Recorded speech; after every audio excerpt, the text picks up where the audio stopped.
তো আসসালামু আলাইকুম। আজকে ঘুম থেকে উঠে গেলাম সকাল সকাল। তো সকাল সকাল ভিডিও বানানোর জন্য রেডি হয়ে গেছি। তো দু একদিন থেকে ভাবছিলাম যে আমার বাইকটা আজকে ওয়াশ করতে নিয়ে যাব। অনেক নোংরা হয়ে গেছে আমার জানেমানটা, দেখো কত নোংরা হয়ে আছে। তাই একটু ভাবছিলাম ওয়াশ করাতে নিয়ে যাব। তো ওয়াশ করাতে এসে দেখি একটা দাদা একটা বাইক ওয়াশ করছিল, ওই জন্য বলে একটু ওয়েট করো, তোমার বাইকটা ওয়াশ করে দেবো। তাই দেখতে দেখতে দেখি আমার বাইকের ওয়াশ করা লাইনটা চলে আসে। দাদা ওয়াশ করছিল এখানে, ভালো করে শ্যাম্পু দিয়ে ওয়াশটা হচ্ছিল কাজ। তাই আমি দাদার ওয়াশ করা দেখছিলাম, তাই আমার বাইকটা ওয়াশ হচ্ছে, এখনও কনফার্ম হয়নি। তাই দেখতে দেখতে একটু পরে দেখছি ফাইনালি রেজাল্ট চলেছে আমাদের কাছে। বাইকটা পুরো রেডি হয়ে গেছে ওয়াশ করে। তো ওয়াশ করার পর চলে গেলাম আমরা পেট্রোল পাম্পে। তাই আমরা চলে যাচ্ছিলাম তেল ভরাতে। আমার জানেমানটাকে খিদে লেগে গেছিলো অনেক, তাই তেল ভরাতে যাচ্ছি পাম্পে।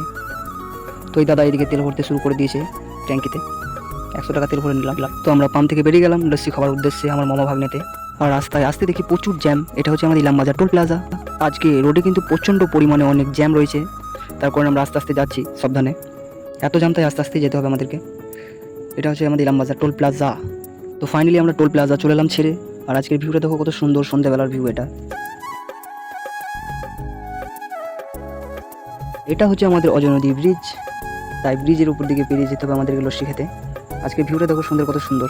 আজকে কিন্তু নদীতে সেরকম জল নেই। আস্তে আস্তে চলে যাচ্ছিলাম আমরা লস্যি খেতে।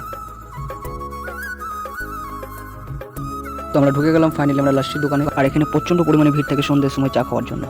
আর এদিকে মামার আমি দুটো লাসি অর্ডার দিয়ে দিয়েছিলাম, তো আমাদেরকে লাসি দিয়েও দিয়েছিল। আমার ভিডিওতে আসতে চাইনি, ওই জন্য ভিডিওতে আমি এখনও মুখটা নিইনি। তো এই আমাদের আজকে মিনি ব্লগটা শেষ করছি এখানে।